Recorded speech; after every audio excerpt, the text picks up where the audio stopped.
My wife started crying when her ex proposed to someone else on Instagram. She whispered, "That should have been me." I stayed quiet. That night, I canceled the luxury honeymoon, took off my ring, and left the papers on the table. She came home to a half-empty closet, and a note that said, "Go chase what you lost." Now she's blowing up my phone, saying, "Please, I didn't mean it." I, 34M, never thought I'd be that guy posting his marital problems online, but here I am, 3 whiskeys in at my brother's apartment, wondering how the hell I got here. I guess I need to start from the beginning. My wife Sarah, 32F, and I have been married for just over a year. Together for 4. I thought we were happy, the kind of happy people post about on social media with those nauseating captions about soulmates and forever. But I guess that's the thing about happiness, it's as fragile as glass when built on the wrong foundation. Sarah and I met through mutual friends at a charity fundraiser. She was vivacious, smart, and had this laugh that made everyone around her smile. I was instantly drawn to her. We hit it off that night, and within 2 months, we were officially dating. The relationship moved quickly. Maybe too quickly, looking back. She moved into my place after 8 months. I proposed at the 2-year mark during a trip to Bali. She cried when I got down on one knee, said it was everything she'd ever dreamed of. Our wedding was beautiful, small and intimate, just family and close friends on a vineyard overlooking the ocean. There were signs, looking back. Always signs, aren't there? But we see what we want to see. Sarah had an ex, Marcus. They dated for nearly 6 years before breaking up about a year before we met. I knew the basics, college sweethearts, moved to the city together, had plans for the future that eventually fell apart. She told me they wanted different things, he was career-focused and not ready to settle down, while she was. The breakup was his decision, and it devastated her. I never pushed for details. Everyone has a past, right? And she seemed to have moved on. Marcus was just a name, a chapter closed before ours began. At least, that's what I told myself. Over our years together, his name would occasionally come up. A mutual friend would mention him, or she'd spot something that reminded her of a trip they took. Normal stuff, I thought. Nothing to worry about. Until 3 days ago. We were lounging on the couch after dinner, both scrolling through our phones. A comfortable silence. I was reading about a new hiking trail we could try on the weekend. Sarah was on Instagram. Then I heard it, a small gasp, almost inaudible. I glanced over, saw her frozen, staring at her screen. Her face had drained of all color. "What's wrong?" I asked. She blinked rapidly, didn't look at me. Nothing. Just surprised by something. I returned to my phone, but the air in the room had shifted. Something was off. After a few minutes, I heard a sniffle. When I looked again, tears were silently rolling down her cheeks. "Sarah? What happened? Is everyone okay?" She tried to wipe her tears away quickly, forced a smile that didn't reach her eyes. "It's stupid. Nothing important." I moved closer, concerned. "Hey, talk to me." She hesitated, then turned her phone toward me. On the screen was a photo of a man down on one knee in front of a woman on a beach at sunset. The caption read, "She said yes. Can't wait to spend forever with my best friend and the love of my life." I didn't recognize the couple at first. Then it clicked, the man was Marcus. Her ex. The one who wasn't ready for commitment. Proposing to someone else. "Oh," I said, not sure what else to add. I expected her to scroll past, maybe make a comment about being happy for him, or surprised at the news.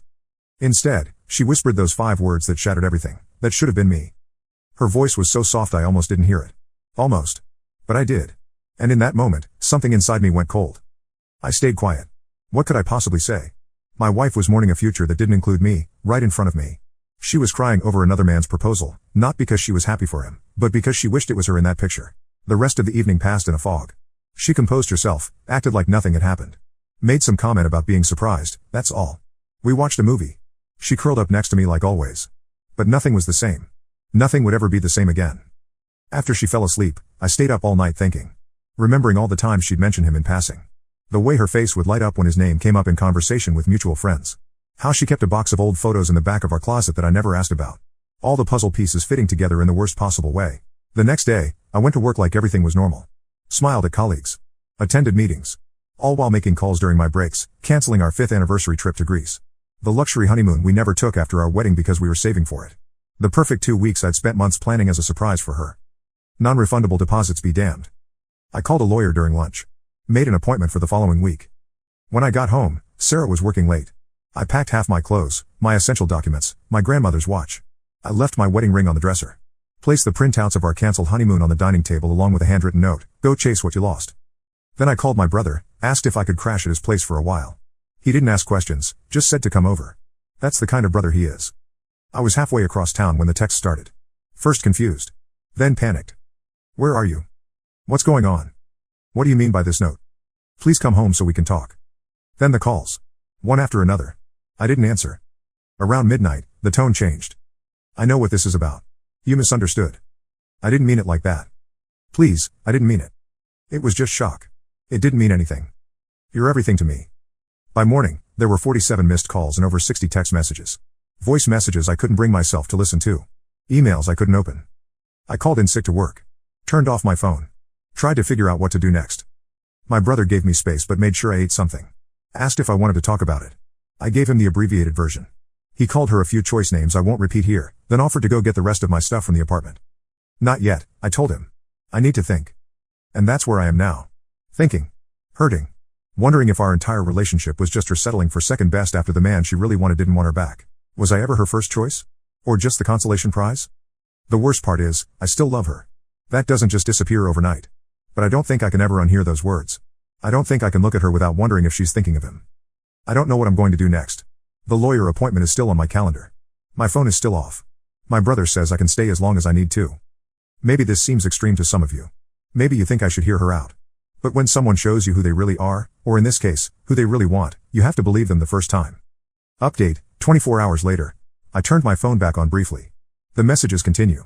Some angry now. Some desperate. Friends have started reaching out too, saying Sarah is worried sick, that I need to at least let her know I'm okay. My brother went by the apartment to pick up my laptop and a few other things I need for work. Said Sarah looked terrible, hadn't slept, had been crying. Part of me feels guilty. The other part remembers her tears weren't for me. He also said the honeymoon documents were still on the table where I left them. Untouched. As if she couldn't bear to look at them. I asked if she said anything to him. He hesitated, then told me she just kept asking where I was, if I was okay, when I was coming home. Said she needed to explain, that it wasn't what I thought. What else could it be? I asked him. He had no answer for that. Neither do I. Update, 3 days later. I've moved from my brother's couch to his spare room. Looks like this might be a longer stay than initially planned. I went into the office today, needed the distraction. Everyone could tell something was wrong, but no one asked. Small mercies. Sarah has started emailing me since I won't answer her calls or texts. Multiple times a day. Long emails. Explaining, begging, angry, then apologetic again. The emotional roller coaster is exhausting even from a distance. The gist of her explanation, yes, she was upset seeing Marcus engaged. Not because she still wants him, but because it brought up old insecurities. Seeing him commit to someone else when he wouldn't commit to her made her feel not enough all over again. It was about her ego, not her heart. She says she loves me, chose me, wants me. The "that should have been me" comment was just a knee-jerk reaction to feeling rejected all over again. Maybe that's true. Maybe it isn't. The problem is, I don't know if I can believe it. I finally listened to one of her voicemails. Her voice was shaking, barely audible at times. Please come home, she said. I can't lose you over this. You're my whole world. What I said. It didn't mean what you think. Please let me explain in person. I haven't responded yet. Still processing. My lawyer says we have options. We've been married just over a year. No kids, thankfully. Property division would be relatively straightforward. The word divorce feels so final, so devastating. But staying in a marriage where I'm constantly wondering if I'm second best would be worse. Some of you have asked if there were other signs that she wasn't over Marcus. Looking back, there were moments I brushed off. She kept a photo album from their time together. I never looked through it, respected her privacy. But she would sometimes get it out when she thought I wasn't home. When we first started dating, she would occasionally call me by his name when tired or drunk. It stopped after a few months, and I wrote it off as an honest mistake. Last Christmas, we ran into him at a mutual friend's party. She was overly animated all evening, laughing too loudly, touching my arm constantly as if to remind herself I was there. We left early. She claimed a headache. But there were also thousands of moments where she seemed completely present with me. Completely in love. Making plans for our future. Supporting my goals. Being my partner in every sense of the word. Which makes this all the more confusing and painful. I don't know what to do. I don't know what to believe. Update, 1 week later. After much consideration, I decided to meet with Sarah. Neutral ground, a coffee shop downtown. My brother thought it was a bad idea. Maybe he was right. But I needed answers, needed to see her face when she gave them. She was already there when I arrived. Sitting in a corner booth, hands wrapped around a mug she wasn't drinking from. She looked smaller somehow. Dark circles under her eyes. Hair pulled back messily. Wedding ring prominently displayed on her finger. I ordered a black coffee I had no intention of finishing and sat down across from her. For a moment, neither of us spoke. The weight of everything unsaid filled the space between us.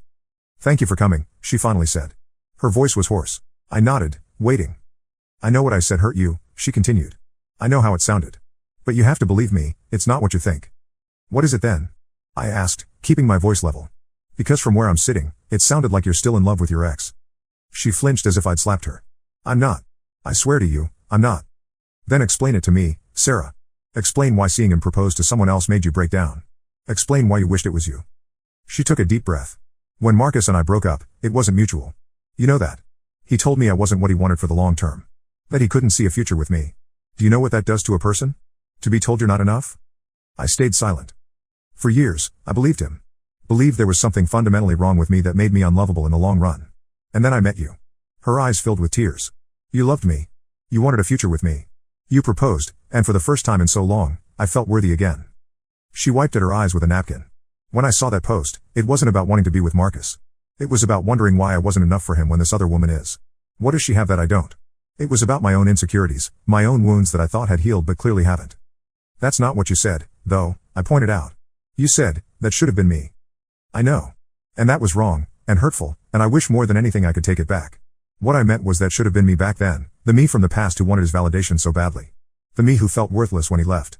Not the me who has you now. She reached across the table for my hand. I pulled back slightly, not ready for that contact. I love you, she said fiercely. Only you.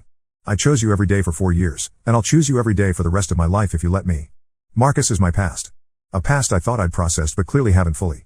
But that doesn't mean I want him. It means I still have work to do on myself. I considered her words. They made sense in theory. But the image of her crying over that proposal was burned into my memory. The honeymoon, I said after a moment. I was planning it for months. It was going to be a surprise for our anniversary. Fresh tears spilled down her cheeks. I saw the itinerary. It looked perfect. All the places I've always wanted to see. The day you were crying over your ex, I was finalizing dinner reservations at that rooftop restaurant in Santorini you've always talked about. The one with the sunset view. She covered her mouth with her hand, stifling a sob. That's the thing, Sarah. I've spent 4 years paying attention. Learning what you love, what you dream about. Planning a future centered around our happiness together. And in one moment, you made me question whether any of it was real. It was real, she insisted. It is real. My reaction wasn't about wanting to be with him. It was about old wounds I didn't realize were still open. Please believe me. I wanted to. I really wanted to. But something still didn't sit right. I need time, I finally said. I can't just come home and pretend this didn't happen. What can I do? She asked, desperation edging into her voice. How can I prove to you that you're the only one I want? I don't know, I answered honestly. I need to think. We parted ways shortly after. She hugged me before I could step back, holding on tightly as if I might disappear. I remained stiff in her embrace, not ready to soften. As I walked away, I heard her call after me, I love you. Please remember that. I didn't turn around. Update, 2 weeks later. I'm still at my brother's. Still going to work. Still existing in this strange limbo. Sarah continues to reach out daily. Sometimes I respond, brief text to let her know I'm okay. Sometimes I don't. She started therapy, she tells me. To work through her unresolved feelings about her past relationship. Not to win me back, she clarifies, but because she realizes she should have done this years ago. Before it hurt us. I appreciate that. It shows self-awareness at least. Friends have started taking sides, as friends do in these situations. Most are sympathetic to me, think I'm justified in my reaction. A few think I'm overreacting, that one comment in a moment of weakness shouldn't erase 4 good years. Maybe they're right. But they didn't see her face when she said it. They didn't feel what I felt in that moment, the sudden, sickening realization that maybe I've been living a lie. I had my own therapy session yesterday. Spent most of it trying to articulate what exactly is holding me back from accepting her explanation and moving forward. The therapist asked a question that's been haunting me since. Are you more afraid that she's still in love with her ex, or that she settled for you when she couldn't have him? Both possibilities are painful. Both feel unbearable. I asked for her relationship timeline with Marcus. Wanted the full picture I'd never pushed for before. They were together 6 years. Broke up because he didn't want marriage and children, at least not with her. They stayed in sporadic contact afterward, birthday texts, occasional group gatherings with mutual friends. Nothing inappropriate, she insists. We met 11 months after their breakup. Started dating shortly after. I asked if she was ready then, or if she jumped into our relationship to heal from the previous one. She says she was ready, that she had processed enough to open her heart again. But now I wonder. The lawyer called. Asked if I wanted to proceed with filing. I told him to hold off for now. Not because I've decided to reconcile, but because whatever I decide, I want it to be deliberate. Not reactive. Not done in the heat of emotion. Sarah asked if she could drop off some of my things that I might need. Clothes for work, my favorite books. My brother went to meet her. Said she had packed everything neatly, organized by type. She'd included notes in some of the pockets, little messages of love and apology. He said she asked 1,000 questions about how I was doing, what I was eating, if I was sleeping. My brother, who was firmly in the divorce her immediately camp at first, seemed a bit softened after meeting her. She's a mess, man, he told me. Really torn up about all this. Good, I said, immediately regretting the pettiness. Look, he said, I'm on your side no matter what. If you want to end it, I get it. But if you're considering working through this, well, she seems sincere. For what that's worth. Even my staunchest ally was wavering. Maybe I should too. But then I remember that moment on the couch. The raw honesty in her whispered words before she knew I was listening. And I stiffen again. Update, 1 month later. I moved into my own apartment last week. A short-term lease, 6 months. Still figuring things out, but needed my own space. My brother was great, but a man needs his own bathroom. Sarah helped me find the place. Not directly, I'm still keeping some distance, but she sent listings she thought I might like. This one had good natural light and was close to the park where I run. She remembers these details about me. It matters, somehow, we're talking more regularly now. Texts throughout the day. An occasional phone call. She's been open about her therapy, the insights she's gaining. Apparently, she had put Marcus on a pedestal after their breakup. Romanticized what they had because the rejection hurt too much to face. Easier to believe she'd lost something perfect than to accept that the relationship had real problems beyond his commitment issues. I've been doing my own work in therapy. Examining why this hit me so hard. Yes, hearing your wife wish she was engaged to someone else is objectively painful. But my reaction, the immediate assumption that our entire relationship was a lie, says something about my own insecurities too. I've always felt like I found someone out of my league in Sarah. She's beautiful, vivacious, the kind of person who lights up a room. I'm more reserved, steadier. I've carried a quiet fear that someday she'd realize she could do better. When I heard those words, it confirmed my worst fear, that I was always the consolation prize. But was that fair? 4 years of genuine connection, reduced to ash because of 5 words spoken in an unguarded moment? I don't know. We met for dinner last night. A quiet restaurant where we'd had our 3rd date years ago. She wore the blue dress I've always loved. Her hair was down the way I prefer it. She was trying, visibly trying, to remind me of what we had. The conversation was stilted at first, then gradually eased. We talked about work, about my new apartment, about the television shows we'd both been watching separately. Normal things. It felt strange and familiar all at once. Over dessert, a tiramisu we shared, she brought it up. I've been thinking about the honeymoon, she said softly. About Greece. I stiffened slightly. What about it? I looked at all the places you'd planned for us to go. The hotels you'd chosen. That cooking class in Crete. She shook her head, a sad smile on her lips. It was perfect. Everything I'd ever dreamed of. That was the point, I said quietly. I know.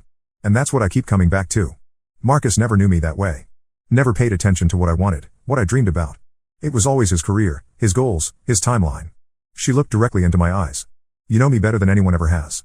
You see me. The real me. I nodded slowly, acknowledging the truth in that. If I could go back to that moment on the couch, she continued, I'd shake myself. Remind myself what was real and what was just wounded pride. Because what we have, what I hope we still have, is real. What I felt for Marcus wasn't. Not at the end, and certainly not now.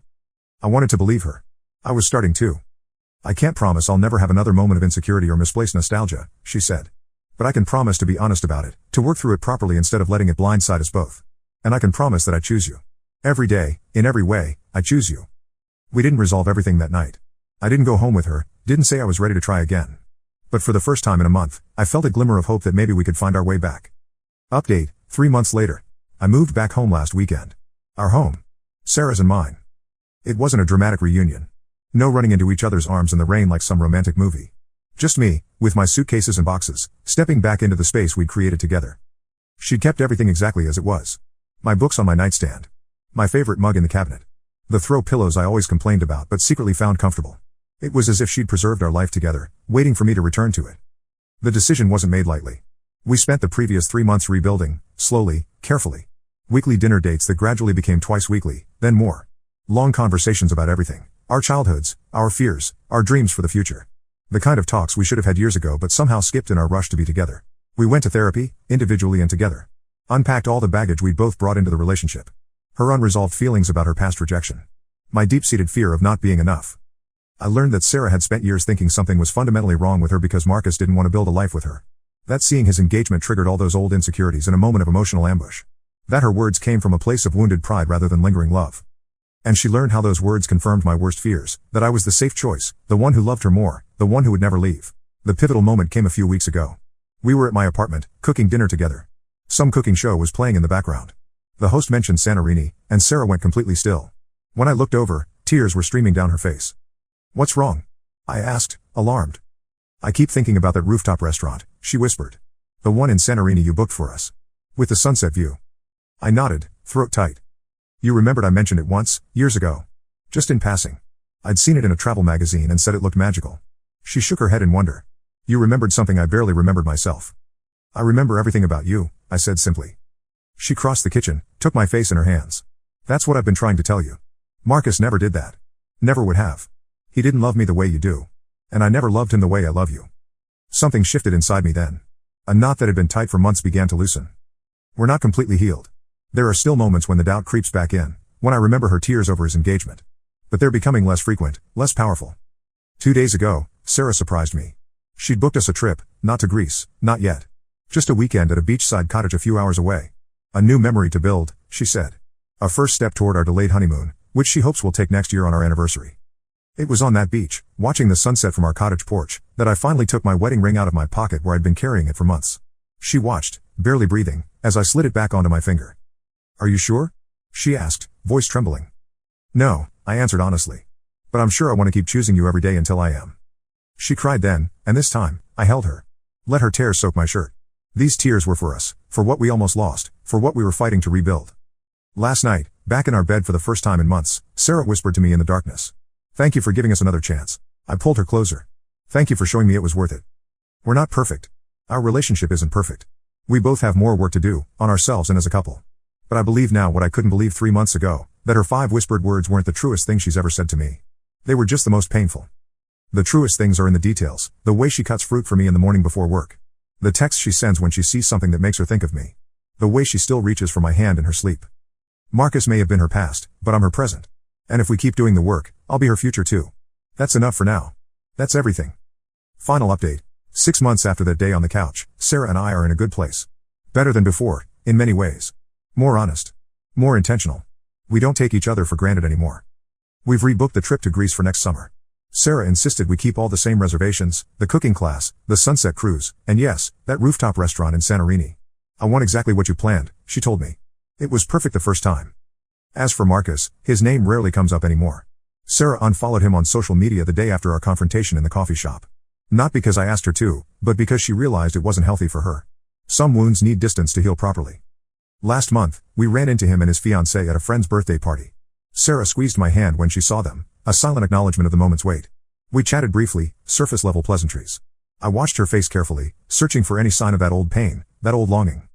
What I saw instead was polite disinterest. She was cordial, nothing more. And when Marcus and his fiancée walked away, Sarah turned to me with clear eyes and a genuine smile. Ready to go home? She asked. I was. We were.